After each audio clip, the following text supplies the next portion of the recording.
Our Fox News electoral map has shifted in Mr. Trump's favor as well, as correspondent Shannon Bream reports. It has been a wild week on the campaign trail, including several changes to our electoral map. Again, this is based on the latest polling and information we're gathering on the ground. Let's start with a couple of moves guaranteed to make Trump supporters happy. We have seen both Florida, a 29-vote prize, and Nevada, which carries an additional 6, move from leaning Democrat to becoming toss-ups. Now, the good news for the Clinton campaign. Alaska moves from deep red, a solid GOP stronghold, to now leaning Republican. Also, we've seen North Carolina, a key battleground state with 15 votes, move from a toss-up into the leaning Democrat column. So how does that impact the overall numbers, with 270 being the one a candidate's got to get to win the White House? Well, the solid GOP states, you see them all in deep red, they account for 95 votes, with leaning GOP states adding in an additional 79. Together, they account for 174 votes. The toss-ups, those are all the yellow ones sprinkled all over the map, including critical states like Florida and Ohio, total 77 votes. The solid Democrat states are at a strong 182, with the light blue states, leaning Democrat states, adding another 105. Together, those last two groups equal 287. Those numbers show a tighter race than last week, but they still give Trump the same assignment 1 week out from the election: hold all the solid and leaning GOP states, pick up all the yellow toss-ups, and pick off at least one major state that now leans Democrat. Things have been trending his way, but Clinton remains strong in the Electoral College count. So we'll see 1 week from today. Shannon, thank you. Fresh polling since that FBI letter came out points to a change in voter enthusiasm. As of now, the Washington Post ABC News tracking poll shows Mr. Trump with a 1-point lead in a 4-way race. But take a look at this. The percentage of Clinton backers who say they are very enthusiastic has dropped in recent days from 51 to 43%. In addition, voters in that same poll who said they would definitely turn out on Election Day favor Mr. Trump by 11 percentage points. Veteran pollster and noted focus group organizer Frank Luntz joins us from New York. Frank, as you look at these new numbers, what do you think? I think the Trump people are pretty happy about it, and they're happy because they see all the trends moving in that right direction. The point that you just made, Britt, the idea that the intensity, the passion is on Donald Trump's side, that is significant, because turnout, if you have just a 5% fluctuation between Clinton and Trump in turnout, that can be worth half a percentage point, and there will be at least 2 states, I promise you, 2 states that will be decided by 0.5% or less. Now, the thing that has to give Trump pause is Colorado and North Carolina. Those are 2 states that Trump has to win, and they are still in Hillary Clinton's camp, even with the race closing. And Britt, as we all know, in the end, the popular vote isn't what matters. It's the Electoral College. And that Electoral College map is very difficult for Donald Trump, even though in every other indicator it's moving in the right direction for him. Is this the kind of momentum, Frank, that you see that could begin to change those states that have now become, such as Florida, now a toss-up, Nevada, now a toss-up, that could put them in the Trump column, given the political makeup of those states? They look like states where Trump would at least have a good chance. This momentum seems to be holding, at least for the last several days. What are your thoughts? I agree with that. And it's holding in states that Republicans have to win. But that's the problem that people have talked about now for the last 4 years, just how hard it is for a Republican presidential candidate to put together enough states to win 270. In the off-year elections, it's become quite easy for the GOP to dominate in Senate races, House races, and gubernatorial races. But in the higher turnout, frankly, more voters of color, more younger voters, the GOP has not been doing well among those people. They are still not doing well now with just a week to go, and that's holding the Donald Trump back. I want to ask you about one other, the numbers I mentioned, which was the lead that Mr. Trump holds, at least in that Washington Post tracking poll, of about 11 points among people who say they're definitely going to vote on Election Day. Now, I should add to that Mrs. Clinton enjoys a lead in excess of 10 points among people who say they've already voted. So she's up there, but of course that group is smaller than those that will turn out on Election Day. What does that suggest to you about the possibility that Mr. Trump could overtake her with the voters that turn out on Election Day itself? Well, we've seen early voting, particularly in 2012, benefit Barack Obama, and it's basically on track now. In some states, the Republicans are doing a little bit better than they did in 2012, but Democrats tend to vote early. Republicans tend to vote on the day of the election itself. They're traditionalists, and they appreciate the value of Election Day. To me, I'm not following the national polling, and I do think that the numbers will continue to narrow. I only care about Nevada, North Carolina, and Colorado. If Trump takes 2 of those 3 states, he is probably the next president of the United States. If he fails, then it's probably Hillary Clinton. Now, we've noted that the polling average in North Carolina, which seems to be emerging, at least for this part of this week, as truly the key state, and that shows it still leaning D, but there's one poll out tonight, I guess it's Survey USA, I don't know what you think about that particular polling organization, that actually has Mr. Trump up, 6 or 7 points. What do you make of that? So I've looked at races. In 1968, Hubert Humphrey made up about 6 points in the last week of the campaign, but he still came up short. The same thing in 1976 with Gerald Ford against Jimmy Carter. Ronald Reagan moved the most of any presidential candidate from Thursday of election week until the following Tuesday, election day. Reagan moved 9 points, but that's because of a presidential debate. And the fact is that Trump and Clinton are not going to face off with each other between now and election day. Can you move 3 points in 8 days, 7 days? Absolutely. But it is still better to be in Hillary Clinton's position right now, where she's had a consistent lead in those 3 states. Okay, Frank, always good to have you. Thanks very much. Thank you, Britt. With just a week ago to Election Day, Donald Trump is sensing momentum as questions surrounding that FBI investigation swirl around his opponent. Tonight, Trump is in Eau Claire, Wisconsin, where Fox's Carl Cameron is live inside a Trump, well, no, he's actually outside a Trump rally for a change. Well, wonderful. Carl, nice to see you, and for you to be able to hear me. Hi, Britt. Yes, one of those rare occasions when we were able to do actually an outside one so we could talk.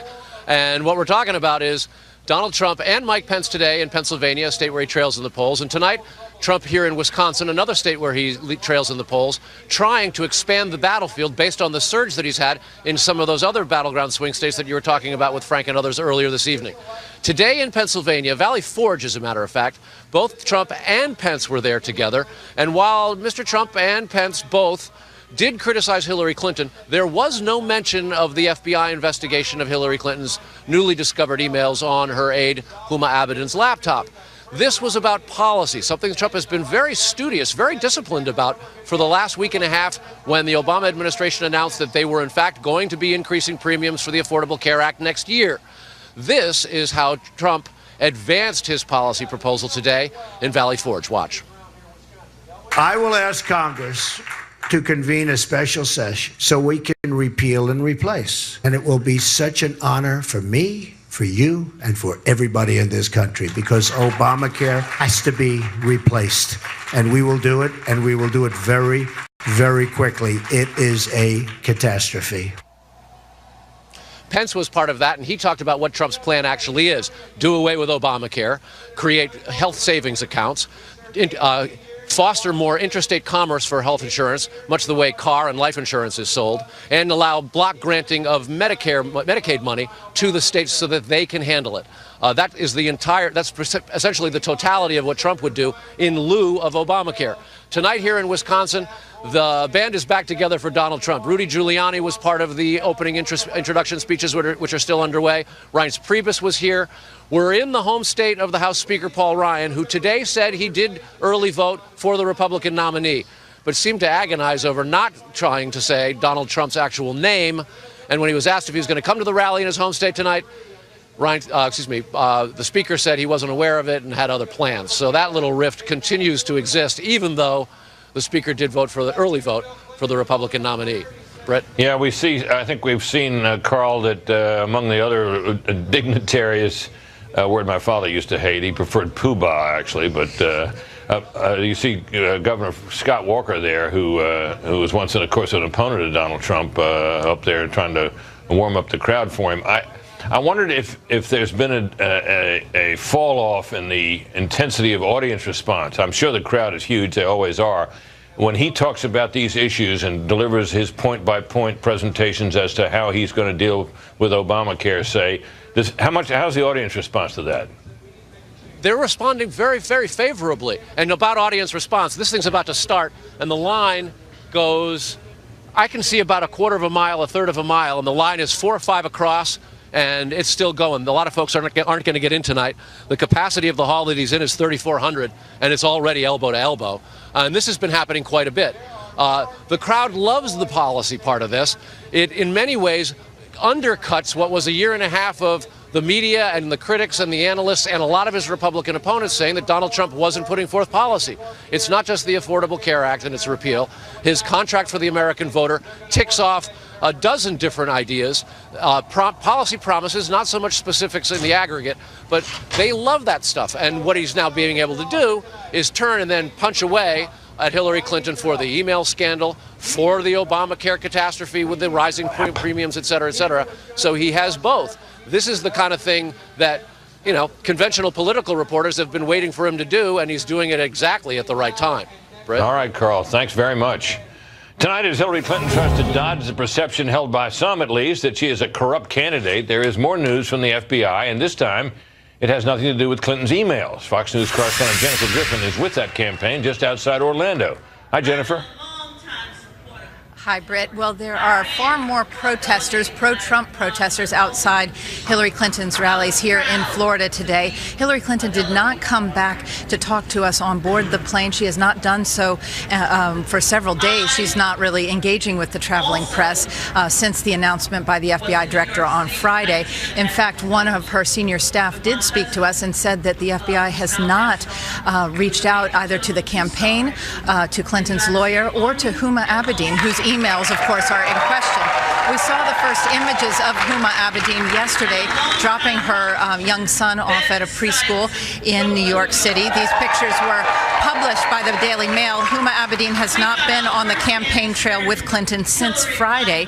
She used to never leave her side. Meanwhile, the campaign has another headache with the FBI today. The FBI released documents from a 2001 investigation into President Bill Clinton's pardon of Democratic donor Mark Rich, whose wife Denise donated heavily to the Clinton Library, you'll remember, $450,000.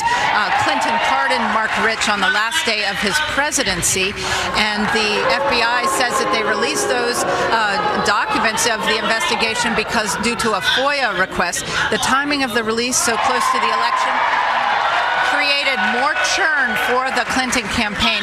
Spokesman Brian Fallon tweeted, "Absent a FOIA litigation deadline, this is odd. Will FBI be posting documents on Trump's housing discrimination in 70s? Clinton has been trying to stay on message and make her closing argument on the trail. Today, at her first event in Florida, she did not reference the FBI Director James Comey or their frustration with the agency for releasing information on the eve of an election. She left those arguments to surrogates. She was joined instead today on stage by former Miss Universe Alicia Machado, who Donald Trump called Miss Piggy. Clinton had hoped to appeal to women, releasing an ad today with some of the most offensive things that Trump has said about women. But the headlines, Britt, continue to be about the FBI investigation. She is here in Sanford, Florida. That, of course, is where Trayvon Martin was killed several years back. And Hillary Clinton has become very close with his mother, Sabrina Fulton, and other mothers of the movement. Again, they are trying to talk about issues, national security issues, but they keep getting drawn back to this FBI issue. Back to you. Jennifer, I should note that the FBI is out with a statement tonight about that Mark Rich case, in which they say that Freedom of Information Act request that led to this release today was in the queue. It was acted upon when they got to it, and automatically released when the okay for release was given, and that there was no attempt here to time it any particular way. I don't know whether the Clinton campaign is aware of that, but I thought I'd pass that on. Absolutely, Britt. In fact, the FBI says it was a pure coincidence and that they had received multiple FOIA requests for that document, and it just came up in the queue. The Clinton campaign, when they were tweeting, I don't believe was aware of that, but the timing could not be worse for them. All right, Jennifer, thanks very much. Well, with a new cloud of doubt, of course, hanging over the Clinton campaign, how is Hillary Clinton responding? Jennifer gave us a taste of that. Let's hear now from our nightly political panel. Guy Benson, political editor of townhall.com, and Nina Easton, the veteran journalist at Fortune magazine. Nina, your thoughts? Well, I thought the Clinton campaign, when all the news about this broke last Friday, was seems like a week ago, doesn't it? Doesn't it? Seems Wow. like 3-4 days. Right? And how long is it till Election Day? 6 days. 6 counting. Anyways, they did a pretty masterful job of shifting the headlines from the FBI and trouble in Hillary camp to Comey, right? So Jim Comey, the head of the FBI, became the target of attacks within 24 hours at the most. That became the headline. They activated the entire Democratic machinery to go after him. And by the way, they had they also were able to call on Republican former top justice officials who also added fuel to the helping Clinton by saying, but by making the point that he not only broke protocol but potentially acted incredibly inappropriately. So they shifted that. Your thoughts? I disagree. And first of all, some of the top Republicans from the Justice Department, veterans, have come out and defended Comey. Michael Mukasey actually attacked him from the other direction, saying he should have pushed further to indict Mrs. Clinton or recommend charges. But I do wonder how this could have played differently if Hillary Clinton had just said right out of the gate, this is unexpected. Some people are going to question the timing. This is what Director Comey felt he had to do to make sure there was no allegations of some sort of cover-up. We will cooperate as much as we possibly can. We do not anticipate any change in outcome. Let's get back to the election. That's not what she decided to do. They decided to go on the attack, shoot the messenger. And yes, they've rallied the media to their cause, which is not particularly hard to do. And the base to their cause. However, well, wait a minute. I do if think the base is rallying, why is the enthusiasm falling off? You know, I was going to point to that enthusiasm gap. We have to be careful of that. I remember in 2012 watching very closely the Mitt Romney versus Obama campaign, and there supposedly Mitt had all of the enthusiasm on his side, and therefore, you know, and people didn't like Obama as much because the economy wasn't doing well, and it was overestimated. And it turned out, you know, and at that time, you know, a week before the election, the polls were tied, and Obama won by 4.8%. There was a big discrepancy between the national polls and the state polls, and the state polls turned out, as state polls will in an election that is by state, to have been right. But let me just ask this question. If she had said something like what Guy suggested, with no new information from what's in the emails, there was really nowhere for that story to go. In other words, the story would undoubtedly, and people may have asked about it, but there was really no new revelations to come. The story would have had a chance of dying. What the effect of her attacking Comey was to keep the story alive, was it not? No, I don't think it would have died, because you had Trump out there saying this is the next Watergate. Yeah, but he can say that all he wants, but that's the end of it. I mean, no, he's been saying something like that for weeks. The press would have been speculating about what was in those emails. Where they would have completely bought into press investigation based on limited facts, and it would have not gone in her favor. Now, however, she's having trouble regaining the offense. I agree on that part. One of her closing arguments seems to be, and she made this exact comment at a rally yesterday, there is no case here. It's sort of closing with, I'm not a crook. I'm not sure how that plays, but I also think the transparency and the cynicism on the Comey attacks is so obvious and sort of embarrassing. These are people, the Democratic Party just couldn't say enough about the professionalism, the integrity of James Comey for months after he declined to recommend charges. Now, on a dime, they turn to suggesting that maybe he even committed a federal crime. And this was after weeks of hand-wringing about how, Trump's rhetoric might be undermining trust in our institutions, and now they're doing exactly that themselves. I just think it's sort of pathetic to watch. Major respected voices question Comey's actions as being, again, not just out of the ballpark for protocol, but being inappropriate and affecting an election and an investigation. Dana, Guy, stick around. Time now to speed read some other news from the world of politics. House Speaker Paul Ryan says, as Carl Cameron reported, that he's already voted for Donald Trump. Ryan told Fox News that he cast his ballot for the Republican nominee last week. Ryan still refuses to campaign with Trump, however, and won't be at tonight's Trump rally in Ryan's home state of Wisconsin. During an interview today on Fox News, Ryan also expressed confidence that House Republicans will re-elect him as Speaker. Some hard-right conservatives are talking about replacing Ryan. Some are unhappy Ryan distanced himself from Trump early on. An FBI investigation has so far turned up no direct link between Donald Trump and Russia. For months, the FBI looked into a possible Russian role in the American presidential race. Agents investigated former advisors close to Trump in search of financial ties to Russia. They also searched for anyone who may be involved in hacking Democrats' computers. But today, the New York Times reports, none of those investigations, revealed a link between Trump and the Russian government. As the race for the White House takes unexpected turns, both the Trump and Clinton campaigns are changing their advertising strategies. The Clinton campaign is back on the air in Colorado after suspending its ads there last July. Back then, it was a sign of confidence that Clinton had wrapped up that state. Meanwhile, Trump's campaign is resuming broadcast ads in Michigan and starting ads in New Mexico, a sign he's trying to win those Democratic-leaning states. And there's TrumpMustGo.com, TrumpFraud.com, and even TrumpSuck.com.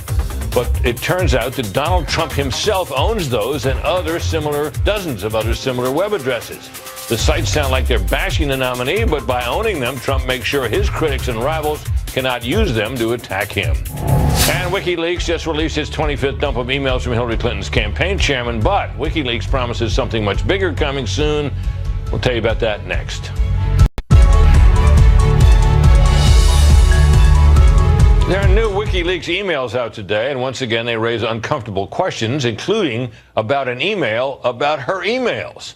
Among other things, Chief National Correspondent Ed Henry reports. As Hillary Clinton's campaign scrambles to deal with fallout from the FBI investigation into her private email use, hello, Dade City! WikiLeaks continue to pile on with its 25th installment of hacked emails from Clinton campaign chairman John Podesta. Today's dump puts the spotlight on advice to and from Podesta, like this email from Democratic strategist Joel Johnson after Clinton beat Bernie Sanders in the Nevada caucuses. Quote, Bernie needs to be ground to a pulp, Johnson wrote. Crush him as hard as you can. Other than that, hope all is well and congrats on Nevada. Another new email causing heartburn for Clinton's camp is one that involves the scandal over her private server. You were the official in charge. Did you wipe the server? What, like with a cloth or something? Just 2 days before Congress subpoenaed Clinton's emails, Podesta told Cheryl Mills, quote, we are going to have to dump all those emails, so better to do so sooner than later. Clinton aides say Podesta meant the campaign should make the emails public as soon as possible and dump them out there.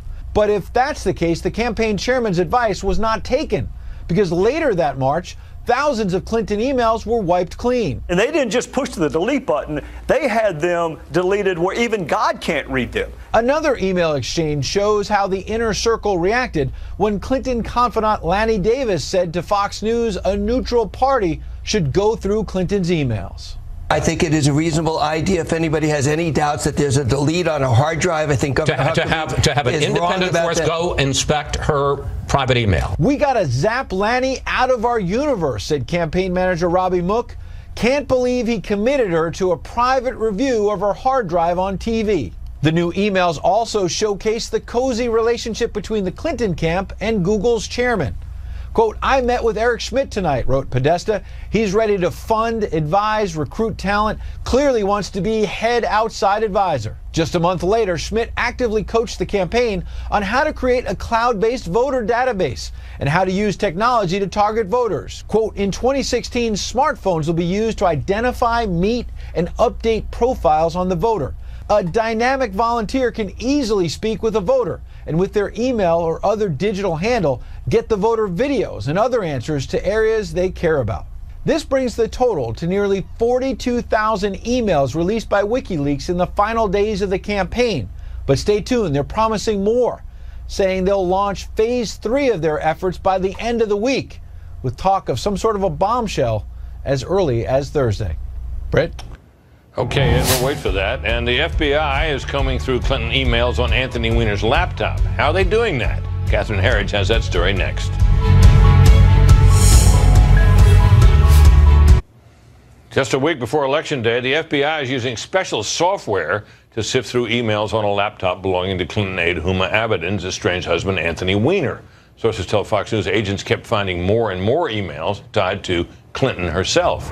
Fox News Chief Intelligence Correspondent Catherine Herridge is here. Hi, Catherine. What do you know? Well, thank you, Britt. Based on our reporting today, we were able to learn that these New York FBI agents that first analyzed the computer kept getting hits for documents in sort of 3 separate buckets. One was the foundation, The other was the Clinton server, and then the third was classified records. We don't know if these are duplicates, but that's why they've got this new program that's churning through all of the emails now. No, so what this program does is looks for search terms. Is that correct? That's right. So it's like searching. It's just like searching a database for a particular word or phrase or whatever. That's right. It's a program that has parameters that are set, like keywords, for example, but it also has the ability to take records and match them against what's already in the FBI's holdings. So yeah, it's called it's an anti-duping. Correct, deduping. Deduping. That was the new term so that we used. It dupes the thing. Yeah. I'd like to be deduped maybe myself sometime. Okay. Anyway, so it can go through and it can give you just a little folder, may not be that little in this case, a folder with the new records. But here's the thing: once you've got a folder like that, you have to determine whether there's classified information, and that's where the process sort of grinds to a halt. Because you got to the actual email out and read it, right? You have to physically get it out. That's what the FBI calls eyes on, and then you have to farm it out to the agency where you think the intelligence came from. But what we learned is that over the weekend, they had this special task force during the initial review of the Clinton emails. This is an intelligence community task force. These are like CIA people and the like.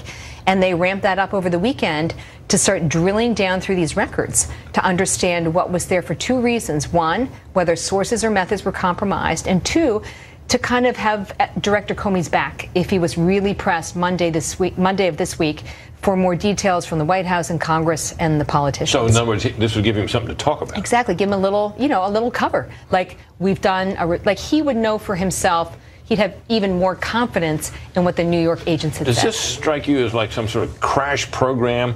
Yes. To try to get this something out before Election Day on this? To reach some kind of preliminary conclusion? I'm gonna take that back. I don't think it's a crash program to get something out before the election, but I think it has that sense of urgency to reaffirm where the review is going and whether it's justified. What I would say is that these programs, going through 675,000 emails, if that's a good number, sounds like an incredible task to you and I. But for these computers and the algorithms they use and deduping it, that's actually something experts said today they can do in a couple of days. Wow. So that's pretty quick. So we may know whether they're duplicates or not, but if there are new records, that's when it really slows down. It's a little bit hard to picture the FBI coming out and saying anything more about this investigation, because after all, every time they say something, people say they should not be talking about an ongoing investigation. I know it's a real box to be in, but the director's position has been pretty consistently that when the review is complete, he'll make a statement. And the sense is that in July, when he made his statement, he felt he was dealing with the entire universe of evidence, and now he knows that's not the case. Catherine, thanks You're very welcome. much. These states that you see there on your screen could change everything. Next Tuesday, there are 34 U.S. Senate seats in all up for grabs 1 week from today. The bad news for the GOP is that 24 of them are in Republican hands in an anti-incumbent year. But recent developments suggest that what looked like certain loss of control of the Senate by the Republicans might not happen. So let's look into some of the most critical Senate races. And for that, we turn to Scott Jennings, who did political analysis for the Bush 43 White House and now does it for us. Scott, welcome. Thank you. Let's go through some states here that were on that map. First of all, Indiana. Indiana is a state that's a Republican-held seat that looks certain to flip to the Democrats. But what are you seeing now? Democrats thought they had a slam dunk recruit in Evan Bayh, who used to hold the seat, and he comes back to, in their mind, hopefully replace Dan Coats. But he's run a terrible campaign, mostly because he doesn't live in Indiana anymore, which the Republicans have made hay out of. The latest Monmouth survey there has it a dead heat. Republicans feel good about their movement there, especially if it's true that Trump's moving. That could help pull Todd Young, the Republican, across. Yeah, that race is now just a 2.3-point lead for Young in the Real Clear Politics average. Missouri is a red state if there ever was one. Roy Blunt's the incumbent Republican, but he's in trouble, right? He is. It's been a close race in Missouri. The Democrat Kander has run a very strong race, and there had been some polling showing even Hillary Clinton a little competitive. But again, this is where you'll see Trump. If he is separating in the really red states, it'll help someone like Roy Blunt, who has stuck with Trump. Some senators have not. Blunt has stuck with Trump. If Trump goes on and wins by high single digits or double digits, you'd think it'd be a good hold prospect. But I'd say Kander is one of the Democrats' best recruits of the cycle. Yeah, good candidate. Good candidate. He took a gun apart, blindfolded, in a TV commercial. Oh, he did? He did. Yeah, it was a great idea. One of the spots of the cycle. Yeah, great idea for an ad. He's up 7. He's down only 0.7 of a point, as you can see there in that Real Clear Politics average. What about Wisconsin, another Republican-held seat? Yeah, this one has been leaning Democrat all year. A lot of folks thought it wasn't even in play, but we see late spending here by the Democrats. We see outside groups spending in Wisconsin. We see Hillary Clinton going there with her campaign money. So clearly something's going on in Wisconsin. Yeah, doesn't seem to be reflected in Real Clear Politics averages. Has Ron Johnson down to the former senator, the man he replaced, actually, Russ Feingold, by nearly 7 points. Yeah, the polling averages here haven't looked good for Republicans, but late movement in both parties has convinced me that there's some concern on the Democrats' part that Johnson's not totally out of it, but this one does lean Democrat. All right, now New Hampshire, which has been close for a long time. What do you think? What are you seeing there? Flat dead heat in New Hampshire. Ayotte, unlike Blunt, say in Missouri, has had a different relationship with Trump. She's sort of disavowed Trump. She's running against Governor Hassan. And it's been a very close race. Yeah, both of those candidates are popular with the voters, aren't they? They are. Both have been popular, and both have had interesting journeys in their campaign. They've had ups and downs. Republicans feel good about Ayotte's campaign skills. If Trump doesn't win New Hampshire, and it's not very close up there for him, is it? Not at the moment. But again, this is another state where you can see if Clinton falters at the end, even if she holds on to the White House, if she loses a few points in a blue state like New Hampshire, wins it, but wins it close, you can see where Ayotte could win. And Republicans like Ayotte's political skills. Yeah, she's been pretty popular up there. North Carolina, this seems to be the state of the week that everybody's talking about. Your thoughts about North Carolina for the Republican incumbent Senator Richard Burr there? Yeah, Burr's been in a dogfight all year against Deborah Ross. Burr has run what some people think has been a bit of a lackluster campaign. He's up slightly, and he's up a little bit in this Elon poll out. Elon is a college there that has a poll out that shows him up, right? That is exactly right. The averages show him up just a little bit. Early voting is going on in North Carolina. If it's true, which statisticians say it is, that African-American turnout is way down over 2012, this helps Burr, of course, because those are solid Democratic votes. If it's also true that Trump is moving a little bit in North Carolina and is going to try to put that one on the board for himself, that would help Burr. So I think this is slightly lean Republican, but still another dead heat race on the map. We've got time for a couple more. Florida, what do you see there? This one's going towards the Republicans. Marco Rubio left the presidential campaign and went back to run for his Senate seat. Democrats thought they had a really strong shot here until Rubio came back. Patrick Murphy has been a bit of a mess as a candidate. We've had a few close polls there. Hispanic early voting here has been up, and although that might hurt Donald Trump, Marco Rubio is going to be stronger with the Hispanic voters in Florida. So it looks like and feels like Rubio is on his way back to the Senate. And lastly, quickly, Nevada. Nevada, dead toss-up, hard state to poll. We've had polls showing the Republican up and polls showing the Democrat up. Early voting here looks a lot like it did in 2012. If that's true, that's good news for the Democrats. Heck has been battling hard. This is a personal seat. This is the seat of retiring Harry Reid. And so the Republicans would love to pick it off as a way to hold the majority. Yeah, and that would be a gain. Yeah, right. Okay, right. Scott, tremendous stuff. Thanks very much. Donald Trump has made repealing and replacing Obamacare one of his key policy plans, and with double-digit premium rises on the horizon. A recent study by the market research firm GVK found 50% of Obamacare users are cutting back on care. Compare that to 33% among the general insured population. And in the key swing state of Arizona, premiums are expected to go up by 116%. That's the highest in the nation. Peter Barnes, senior Washington correspondent for the Fox Business Network, is taking a look at that as part of our ongoing series. Arizona is the swing state with the highest projected increase in health insurance premiums under Obamacare for 2017, a jump of 116% for the benchmark Silver plan, more than 4 times the increase in the national average. And the number of insurers there participating in Obamacare is falling from 8 to 2, with Phoenix down to only 1. Using figures from the administration, a typical 27-year-old Arizona voter on Obamacare will see his or her average premium in the Silver plan jump from $196 a month to $422 a month, or about $2,400 a year to $5,000 a year. The administration says tax credits and other government subsidies could cover much of the increase. But in Phoenix, that 27-year-old earning $25,000 a year would face deductibles of about $2,400 to about $5,300 in a Silver plan. About 180,000 people purchased Obamacare in Arizona this year, the government says. About 2.3 million people voted in each of the last 2 presidential elections there. Right now, Hillary Clinton and Donald Trump are in a dead heat in Arizona in the average of the latest polls there by RealClearPolitics.com, which means higher premiums and fewer choices in Obamacare could be a pocketbook issue that gives Donald Trump, who wants to repeal Obamacare, a better chance to beat Hillary Clinton there. The administration says about 3/4 of Obamacare customers in Arizona got a tax credit or some other financial assistance last year to help subsidize their premiums. It says about the same could get help this year and pay $100 or less in a monthly premium. Britt? Peter, thank you. So how is Donald Trump campaigning amid his opponent's latest troubles? Our political panel will assess that next.